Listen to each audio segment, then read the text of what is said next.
Hello, welcome to another Soulprint Mini. Thank you so very much for being here. I really do appreciate the ongoing support, the lovely comments, the amazing questions for Pendulum Friday. Keep those coming in the comment section below.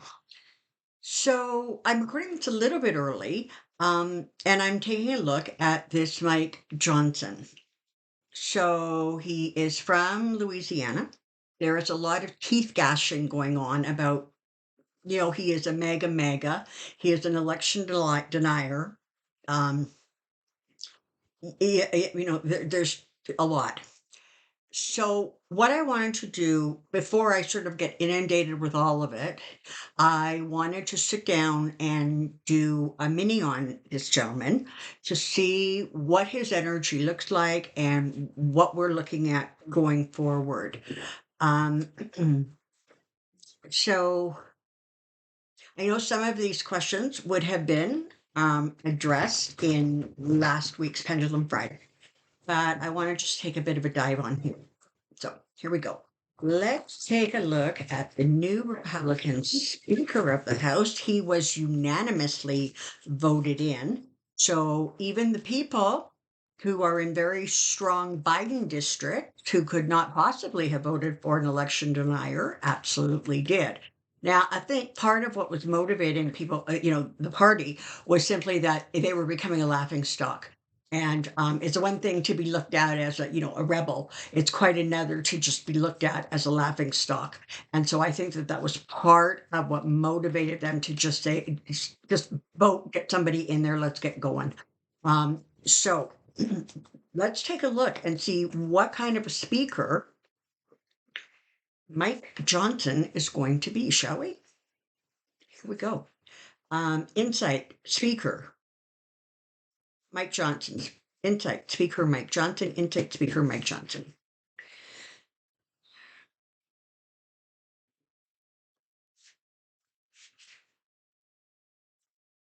I saw an interview that Matt Gates did with Ari Melbourne, and he was asking him, about what he thought about this new speaker. And there was something that Matt Gates said that sort of really caught my attention. And what he said was, I'm paraphrasing, but he said was, "This is a man who puts God before Constitution." And so that's telling you something right there, right? I mean, this is not somebody who is even remotely prepared to acknowledge that there is supposed to be that separation between, church and state. Okay. He is part of that mega group who is doing everything in their power to blend them. And fundamentally to make, Christians the religion of the land and make those philosophies and those attitudes the laws of the land. And so, at a basic fundamental level, that is one of the things that you sort of need to be mindful of. He has the Ace of Wands here, and so he's sort of going into this. Um, he's going into this, and I think with a little bit more hope and optimism than perhaps is warranted. Now, what he does have on his side is those, 8 or 10, whatever it is, those really hardcore megas. But it's going to be interesting to see if, the more moderate ones that are still floating around, if they support him. Where he's at right now is he is starting, this is the thing. He's starting to understand exactly how bound he is by simply the function, the way the government works. Okay, he's kind of gonna get read the riot act about what you can and cannot do and what you can't get away with, and it's not going to take very long for him to figure out that in many ways he's going to find himself in exactly the same position that McCarthy did, which is There's some stuff you just can't do by digging in your heels and say, I'm not going to do it. You're not, you know, a toddler, kicking your heels on the ground.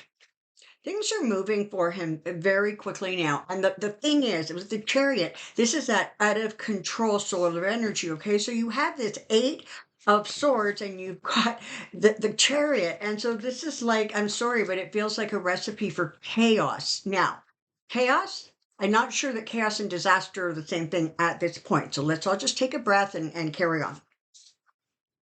He has the Seven of Wands here, and so he is going to try to hold his ground, but he is soon enough going to find himself in a position of really having to defend um, his ideas or his caucus. Um, it Mark McCarthy was one thing because McCarthy had a great deal of government experience. And I understand that one of the things that you really, really have to be a successful speaker is really good relationships with everybody else in your caucus. Apparently, this guy doesn't do that. He doesn't know. He doesn't interact with a lot of people. And so how the heck is he supposed to keep them on board, and, kind of get him to side with him all the time? Furthermore, at least with McCarthy, and God knows I'm not singing his praises, but he had experience. And even when he got dragged into the principal's office, otherwise known as President Joe Biden, he came out a little sheepishly and just said, okay, this is what we have to agree to.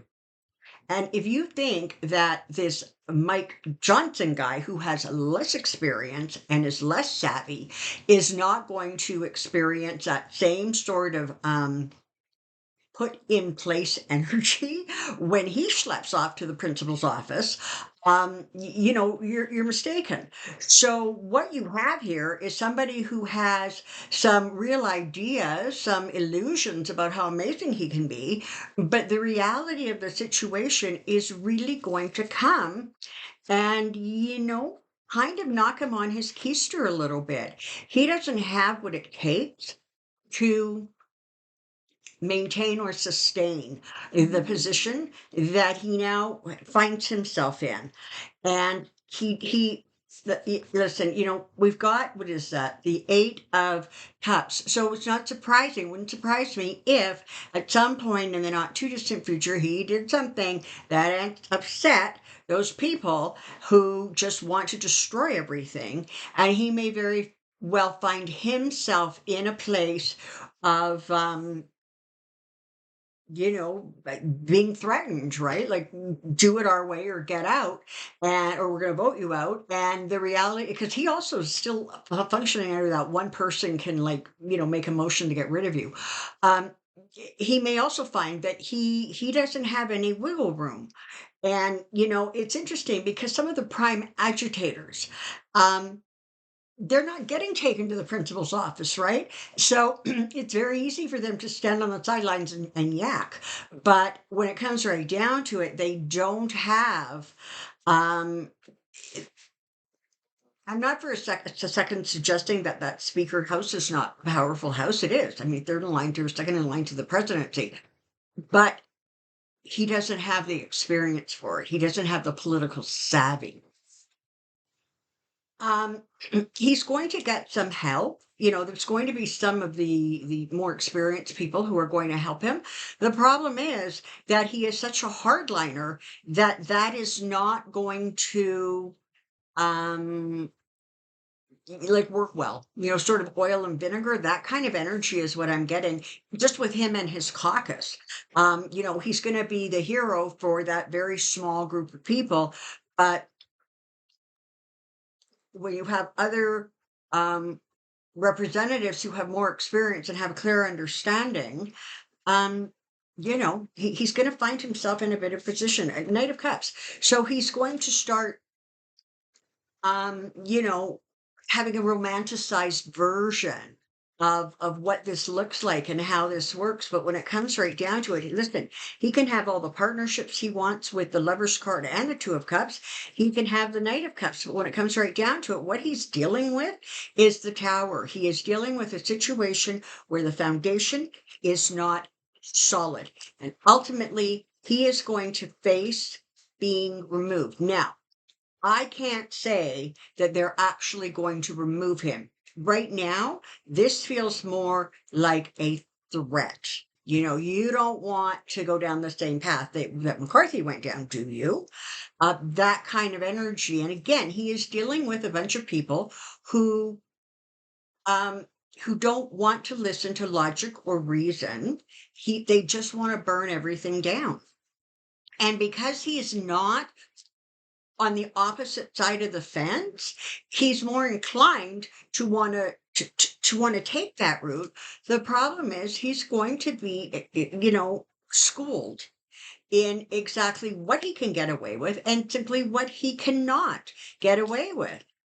You're also going to have, Trump interfering and putting his 2 cents in every time this guy turns around. Ultimately, this guy, whatever fantasies he's having, it's over. He is not going to accomplish what he wants or needs to accomplish. Now, having said that, energetically, I can tell you, they are going to get some stuff done. Okay.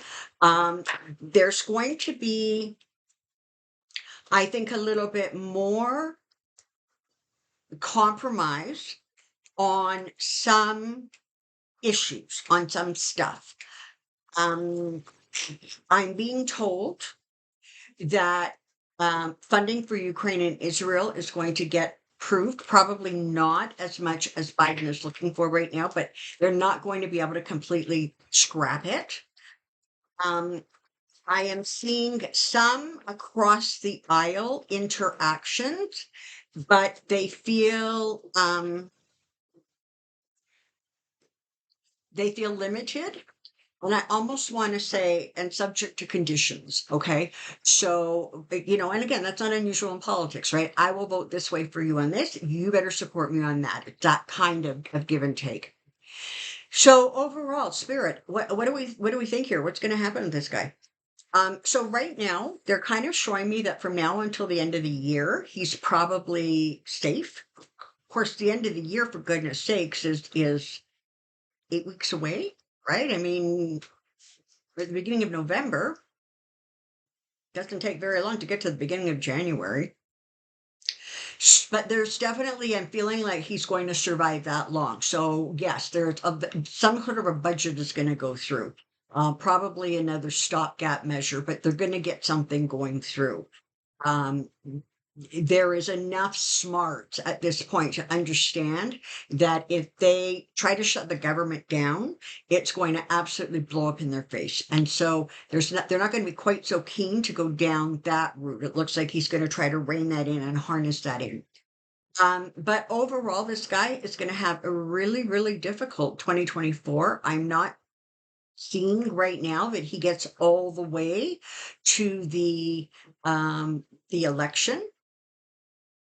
And as of right now, I'm also not seeing Hakeem Jeffries stepping into that role. I think that the Republicans will do backflips in midair to prevent that from happening. So don't be surprised if sort of around springtime, I'm being told, there is yet another challenge to the speaker and another series of votes. So what I know about this guy right now is that he is hardcore religious, and those are his guidelines, and that is what is front and center for him, not the Constitution. um he has a romanticized idea of what he thinks he's going to be able to accomplish. He recognizes that he only has the support of the people around him as long as he plays with their ball. And when he realizes that that's not how it's actually going to work, he's going to find himself in quite the quandary. Somebody described him as a better spoken Jim Jordan, and energetically, I have to say that kind of fits. So what I want to say to everybody is, listen, he's not a great choice, okay? But it's not like the Senate isn't in place to block and stop whatever crazy comes out of the House of Representatives if they actually manage to get anything passed. So there are stopgaps in place. So let's understand that, yeah, this isn't a great situation, but you know what? It's not spiraling out of control. It's not something that can't be reined in and harnessed to some degree. So I wish Mike Johnson, I'm not going to say success. I'm not even going to say an easy road. Maybe what I'll wish him is that he takes off his rose colored glasses and he actually wakes up and sees what governing and governance looks like. And I don't care if he's from Louisiana or any of the other southern states, there are good people in those states who do not, whether they're Republicans or Democrats or independents, there are good people in those states who do not want to see this country destroyed by a bunch of people who want to destroy it. So let's also keep that energy in mind, okay? Thank you so very much for being here. I will see you tomorrow. Bye bye now.